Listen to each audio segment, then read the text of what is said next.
नमस्कार, आपके साथ मैं हूं समीर अब्बास। आज सुप्रीम कोर्ट ने देश में लोकसभा में नेता प्रतिपक्ष राहुल गांधी को कड़ी फटकार लगाई। आपको याद होगा गलवान घाटी में भारत और चीन के सैनिकों के बीच जो झड़प हुई थी और उसमें कैसे छक्के छुड़ा दिए थे भारतीय सेना ने चीन की सेना के। इसी मुद्दे को लेकर साल 2023 में जब राहुल गांधी ने भारत जोड़ो यात्रा निकाली थी, तो उस दौरान कुछ टिप्पणियां की थी भारत और चीन के इसी विवाद, सैनिकों के बीच हुई इसी झड़प को लेकर। और उसमें उनकी तरफ से यह कहा गया कि 2000 स्क्वायर किलोमीटर का जो भारत का इलाका है वो चीन ने छीन लिया है हमसे। साथ ही साथ उन्होंने यह भी कहा कि हमारे सैनिक चीन के सैनिकों से पिट गए। आज सुप्रीम कोर्ट में मानहानि का केस जो उनके ऊपर दायर किया गया था उसको लेकर सुनवाई हुई और बेहद तल्ख टिप्पणी सुप्रीम कोर्ट के सामने आई है। हमारे साथ इस वक्त मौजूद है हमारे लीगल एडिटर पीयूष पांडे। जिस वक्त सुप्रीम कोर्ट ने राहुल गांधी को यह फटकार लगाई है, बड़ी और कड़ी नसीहत दी है, उस वक्त पीयूष कोर्टरूम के अंदर ही मौजूद थे। पीयूष, ये तो बहुत बड़ा झटका है राहुल गांधी के लिए। भले ही लखनऊ कोर्ट वाले मामले में उन्हें राहत मिल गई हो, लेकिन ये आफत उनके लिए बहुत बड़ी है, क्योंकि अब इसके राजनीतिक मायने निकाले जाएंगे। और देखिए, बीजेपी जबरदस्त तरीके से हमलावर भी नजर आ रही है। सुप्रीम कोर्ट ने किस लहजे में ये सारी बातें कही हैं? क्या उन्हें नसीहत दी गई है? क्या फटकार लगाई गई है? कोर्ट रूम के अंदर क्या हुआ जब आप खुद वहां पर मौजूद थे कार्यवाही के दौरान, जरा बताइए। बिल्कुल समीर, देखिए, जब अभिषेक मनु सिंघवी पेश हुए राहुल गांधी के लिए और उन्होंने कहा कि तीसरा पक्ष है, ऐसे मामले पर मानहानि का मुकदमा नहीं दर्ज करा सकता। और इस मामले में जो हाईकोर्ट का ऑर्डर है, अगर आप वो देखेंगे तो आपको ये हम्म। लगेगा कि इस मामले में रोक लगाई जानी चाहिए। तब जस्टिस दीपांकर दत्ता की ओर से ये ऑब्जर्वेशन दिए गए, ये तल्ख टिप्पणियां की गई, जो नाराजगी भी थी और नसीहत भी थी। नाराजगी हम्म। इसलिए कि उनका ये कहना था कि आप अगर सेना के बारे में बात करते हैं तो आपको संभल कर बोलना चाहिए, आप नेता प्रतिपक्ष हैं। और अहम बात यह है कि पहले भी ऐसे तमाम मामले आ चुके हैं, क्योंकि हम्म। राहुल गांधी का सावरकर वाला मामला भी इसी बेंच के सामने आया था और इस बेंच ने काफी नाराजगी जताई थी। अच्छा। आज भी जब ओके। ये दूसरा मामला आया तो आप ये हम्म। समझ सकते हैं कि रिपीटेड ऑफेंस अगर आप देखा जाए, हालांकि हम्म। मानहानि का जो मसला होता है उसमें तीसरे पक्ष की ओर से जो मुकदमा दर्ज कराया जाता है उसके कानूनी मायने अलग हैं, क्योंकि तीसरा पक्ष हम्म। सीधे तौर पर इन्वॉल्व नहीं हो सकता मानहानि के मामले में। लेकिन वो अलग इशू है। मसला यहाँ पर सुप्रीम कोर्ट को ये अखर रहा था कि आखिर राहुल गांधी लगातार ऐसे बयान क्यों देते चले आए हैं, हम्म। जबकि वो विपक्ष के नेता हैं। और ऐसी स्थिति में उन्हें संभाल कर कोई भी बयान देना चाहिए। जबकि वो तवांग घाटी में जो घटना हुई थी उस हम्म। बाबत बोल रहे थे, तो उन्हें ये ध्यान रखना चाहिए था कि वो सैनिकों के बारे में बोल रहे हैं। और सैनिकों हम्म। के बारे में बोलते हुए ये टिप्पणी जो है सुप्रीम कोर्ट की ओर से सिर्फ राहुल गांधी के लिए नहीं थी, बल्कि हर हम्म। किसी के लिए थी। हालांकि सुप्रीम कोर्ट ने जो ऑब्जर्वेशन आज दिया है वो एक बड़ी फटकार राहुल गांधी के लिए है। नसीहत तो है ही, नसीहत हम्म। बल्कि सभी नेताओं के लिए है। क्योंकि अगर नेता इसी तरह से जो मशीनरी है देश की उसके बारे में बोलेंगे, क्योंकि नेता आपस में हमले करें, एक दूसरे पर हमले करें, कानून और व्यवस्थाओं पर हमले करें, लेकिन जहां सेना की बात आती है, पुलिस की बात आती है, सुरक्षा की बात आती है, वहां पर उन्हें संभल कर बोलना चाहिए। सुप्रीम कोर्ट की यही नसीहत थी।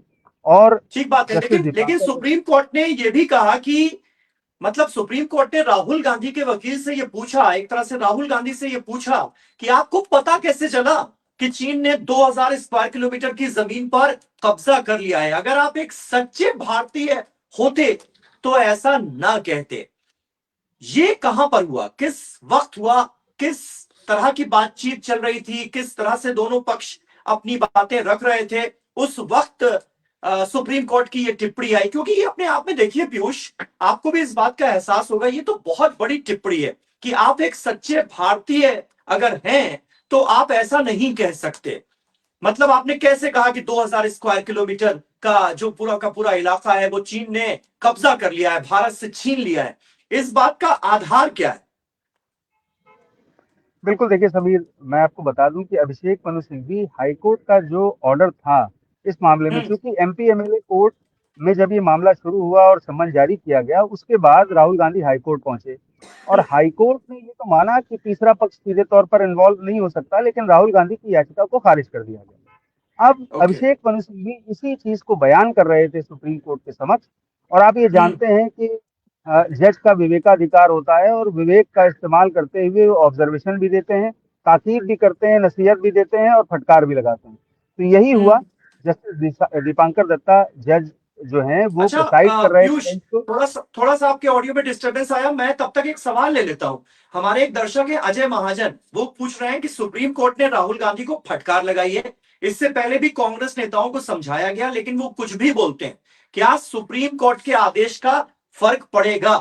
ये उनका सवाल है। वैसे देखा जाए तो अभी अभी पीयूष ने एक बहुत इंपॉर्टेंट बात कही है महाजन जी, कि ये नसीहत जो है वो तो सभी नेताओं के लिए है निश्चित तौर पर। जो भी अनाप शनाप बयानबाजी करते हैं, बिना सोचे बोलते हैं या बिना फैक्ट्स के अपनी बातें रखते हैं, उनके लिए नसीहत है। लेकिन राहुल गांधी का खुद का क्योंकि ये वक्तव्य था 2000 स्क्वायर किलोमीटर की जमीन का जो उन्होंने जिक्र किया था कि छीन ली चीन ने हमसे, और साथ ही साथ उन्होंने कहा था कि हमारे सैनिक पीटे, तो इस तरह की बातों का, इस तरह के अल्फाजों का इस्तेमाल ना किया जाए, यह सीधे तौर पर सुप्रीम कोर्ट ने बताने की कोशिश की है नेताओं को। नसीहत निश्चित तौर पर राहुल गांधी के लिए है, फटकार राहुल गांधी के लिए है, क्योंकि ये उनका वक्तव्य था। पीयूष, आप बता रहे थे कौन सा वो मौका था जब यह कहा गया कि अगर आप सच्चे भारतीय हैं तो आप ऐसा नहीं कहते? मतलब मुझे लगता है कि ये सबसे बड़ा पॉइंट है जिस पर आने वाले वक्त में, एक लंबे वक्त में राजनीति होगी जरूर और बीजेपी कांग्रेस को घेरेगी जरूर। बिल्कुल समीर, देखिए ये एक बहुत बड़ा पॉइंट जो है जस्टिस दीपांकर दत्ता ने अपने ऑब्जर्वेशन के जरिए सत्ता पक्ष के हाथों हम्म। में दे दिया। मसला ये था हाँ। कि अभिषेक मनु सिंघवी राहुल गांधी की तरफ से पक्ष रखते हुए हाईकोर्ट के उस ऑर्डर को बयान कर रहे थे जो निचली हम्म। अदालत के आदेश के खिलाफ था, क्योंकि निचली अदालत ठीक है। एमपी एमएलए कोर्ट ने, लखनऊ की एमपी एमएलए कोर्ट ने उन्हें सम्मन जारी किया था और इस बाबत हम्म। प्रोसीडिंग शुरू हो रही थी। तो ऐसे में हम्म। जबकि तीसरा पक्ष मुकदमा दर्ज करा रहा है, वो भी मानहानि का, क्योंकि मानहानि का मुकदमा कोई व्यक्ति निजी तौर पर खुद ही दर्ज करा सकता है, यानी कि जैसे मैं आपकी मानहानि करूं तो आप दर्ज करा सकते हैं। और हम्म। या फिर आपसे कोई जुड़ा हुआ व्यक्ति या फिर उससे संबंधित, जैसे कि आपको मोदी सरनेम वाला मामला याद होगा, उसमें हाँ सरनेम का बिल्कुल। इशू था, इसलिए इसलिए मामला यहाँ तक सुप्रीम कोर्ट तक पहुंचा। यहाँ पर अभिषेक मनु सिंघवी लगातार यही कह रहे थे कि चूंकि तीसरे पक्ष ने दर्ज कराई है तो ऐसी स्थिति में सुप्रीम कोर्ट को इस पर रोक लगानी चाहिए। तब तक जस्टिस दीपांकर दत्ता की ओर से ये ऑब्जर्वेशन आ गया और ये हम्म। ऑब्जर्वेशन भले ही उन्होंने एक नसीहत के तौर पर और फटकार के तौर पर लगाया हो, चूंकि जज अपने विवेक के अनुसार आदेश जारी करते हैं और अपने हम्म। विवेक के अनुसार ही जो क्रॉस क्वेश्चनिंग है वो करते हैं। चूंकि राहुल गांधी की तरफ से अभिषेक मनु सिंघवी पेश हुए थे तो उन्होंने अभिषेक मनु सिंघवी से ये सारी बातें कही। उन्होंने स्पष्ट हम्म। किया कि आखिर आपको कैसे पता चला कि ये 2000 स्क्वायर फीट की जो जमीन है ये हाँ। कब्जे में ले ली गई है। और हम्म। फिर वो नसीहत भी दे डाली कि ऐसा कोई भी सच्चा भारतीय नहीं करता। तो ये हम्म। एक तरह से जो आपस में बातचीत उनकी चल रही थी, जब आर्गुमेंट हो रहे थे, तब ये सारी बातें हम्म। कही गई। लेकिन कई मौकों पर ये देखा गया है कि जो एक्टिविज्म होता है कोर्ट का वो काफी आगे चला जाता है। तो मुझे हम्म। लगता है इस मामले में जो टिप्पणी है वो शायद मामले से कहीं दूरगामी उसके परिणाम दिखाई देते बिल्कुल हैं। बिल्कुल और दूरगामी अहम बात परिणाम ये होंगे, और भारतीय जनता पार्टी बहुत बुरी तरह से हमलावर है। प्रेस कॉन्फ्रेंस कर दी है पार्टी ने, और अभी मैं देख रहा था केंद्रीय जो मंत्री हैं किरेन रिजिजू, वो सामने आ गए हैं और उनकी तरफ से भी ये कहा गया है कि बिना सोचे समझे राहुल गांधी बोलते हैं, ये उनकी आदत में शुमार है। अच्छा ये बताइए कि जब सुप्रीम कोर्ट ये सब टिप्पणी कर रहा था राहुल गांधी के बयान को लेकर, उनके रवैये को लेकर, तो सुप्रीम कोर्ट में अभिषेक मनु सिंघवी जो उनकी तरफ से पैरवी कर रहे थे, उन्होंने ये स्वीकार किया है क्या कि जो याचिका करता है यानी जो राहुल गांधी हैं वो अपना बयान बेहतर तरीके से पेश कर सकते थे, मतलब बेहतर तरीके से पेश नहीं किया गया, शब्दों का जो चयन था वो ठीक नहीं था। क्या ये अभिषेक मनु सिंघवी ने माना? बिल्कुल, देखिए जो बयान है वो स्पष्ट है, साफ है, उसका वीडियो है, तो उसको वो नकार नहीं सकते। तो इसीलिए हम्म। वो एक तरीका ये अपना रहे थे कि हाँ, राहुल गांधी ने ये कहा, उनके शब्दों में ज़रूर कहीं न कहीं घाल-मेल है, लेकिन उनकी नीयत वैसी नहीं थी, जो वो कहना चाहते थे, वो सही शब्दों का इस्तेमाल नहीं कर पाए। क्योंकि कई बार होता सही है कि शब्दों का आप इस्तेमाल नहीं कर पाए। भावनाओं में दीपक गुप्ता भाव हमारे साथ जुड़े हुए हैं, पीयूष, दीपक गुप्ता जुड़े हुए हैं, वो पूछ रहे हैं सबसे बड़ा सवाल यही है कि मुद्दे को सोशल मीडिया के बजाय संसद में क्यों नहीं उठाया गया। मुझे लगता है इस तरह की कोई एक टिप्पणी भी हुई है ना आज अदालत के अंदर, जिसमें बिल्कुल, यह कहा बिल्कुल, गया है कि आप बिल्कुल, संसद के भीतर क्यों नहीं आपने इस मुद्दे को उठाया। जज साहब ने भी शायद ये टिप्पणी की है। बिल्कुल। बिल्कुल समीर, ये सबसे हम्म, पहली टिप्पणी थी जब सुप्रीम कोर्ट ने ये कहा कि आखिर हम्म, आपने सोशल मीडिया पर इसको क्यों प्लेटफॉर्म बनाया। आप आखिर संसद में ये बात रख सकते थे। आप विपक्ष के नेता हैं, जिम्मेदारी बनती है आपकी, और राइट। आप ऐसे बयान देते हैं। तो कुल मिलाकर के सुप्रीम कोर्ट का जो पहला ऑब्जर्वेशन था वो यही था। और उसके बाद भी जब आर्गूमेंट चलते रहे और अभिषेक मनु सिंघवी लगातार हाईकोर्ट के ऑर्डर को पढ़ते रहे, तब उसके बाद बाकी सारे जो ऑब्जर्वेशंस थे वो आए और टिप्पणियां आई सुप्रीम कोर्ट की। अहम बात हम्म, ये है कि सुप्रीम कोर्ट ने इस मामले में जो हम्म, ऑब्जर्वेशंस दिए हैं, वो सिर्फ राहुल गांधी के आप परिप्रेक्ष्य में देखें तो अलग बात है, लेकिन बड़े पैमाने पर पूरे देश में आमतौर पर आपने देखा होगा कि एक नेता कोई बयान करता है और उसके बाद हम्म, दूसरी पार्टी उस पर हमलावर हो जाती है। यही चलता रहता है।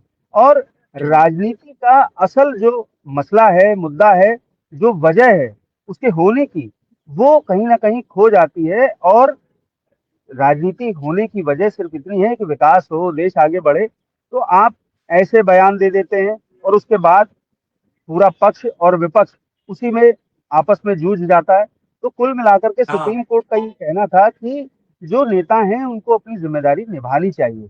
भले ही वो राहुल गांधी का नाम लेकर के और राहुल गांधी के मुद्दे को लेकर के सुप्रीम कोर्ट ने अपनी बात रखी, लेकिन सुप्रीम कोर्ट हम्म, का पूरा जो परिप्रेक्ष्य था, जो निहितार्थ था, वो सभी के लिए था। हम्म, क्योंकि आप बिल्कुल। जिम्मेदारी तो सभी की है, चाहे एक सांसद हो और या फिर विपक्ष हम्म, का नेता हो सदन में, और या फिर पक्ष का नेता हो, सभी को जो बयान देने हैं वो संभल कर देने हैं। और ये ख्याल रखना है कि हम एक जिम्मेदार नेता हैं और हम अगर बयान देते हैं तो लोग सुनते हैं और उसी परिपाटी पर आगे सही चलते हैं। बात है। ये यही सबसे बड़ी बात है और यही सबसे अहम पहलू भी है कि भले ही ये मसला राहुल गांधी के केस का हो, राहुल गांधी ने जो बयान भारत जोड़ो यात्रा के दौरान भारत और चीन की सेना को लेकर दिए उसका हो, गलत अल्फाजों के इस्तेमाल का हो, राजनीति करने का हो, लेकिन कुल मिलाकर अदालत, देश की सबसे बड़ी अदालत, हमारे नेताओं को यह सबक देना चाह रही है, ये नसीहत देना चाह रही है, ये सिखाना चाह रही है कि आप जो बोले उसे पहले तोलें, सोच समझ कर बोलें, फैक्ट्स के आधार पर अपने बयान दें और आपका जो रवैया है वो जिम्मेदारी भरा होना चाहिए। ये सबक आज सुप्रीम कोर्ट ने देश के तमाम नेताओं को दिया है, लेकिन निश्चित तौर पर यह राहुल गांधी के लिए बहुत कड़ी फटकार माना जा सकता है, जिस तरह की टिप्पणी, सख्त टिप्पणी सुप्रीम कोर्ट की सामने आई। बहुत बहुत शुक्रिया पीयूष पांडे, आप हमारे साथ जुड़े और आपने कोर्ट रूम के अंदर जो कुछ हुआ उसके बारे में विस्तार से हमें बताया। शुक्रिया पीयूष।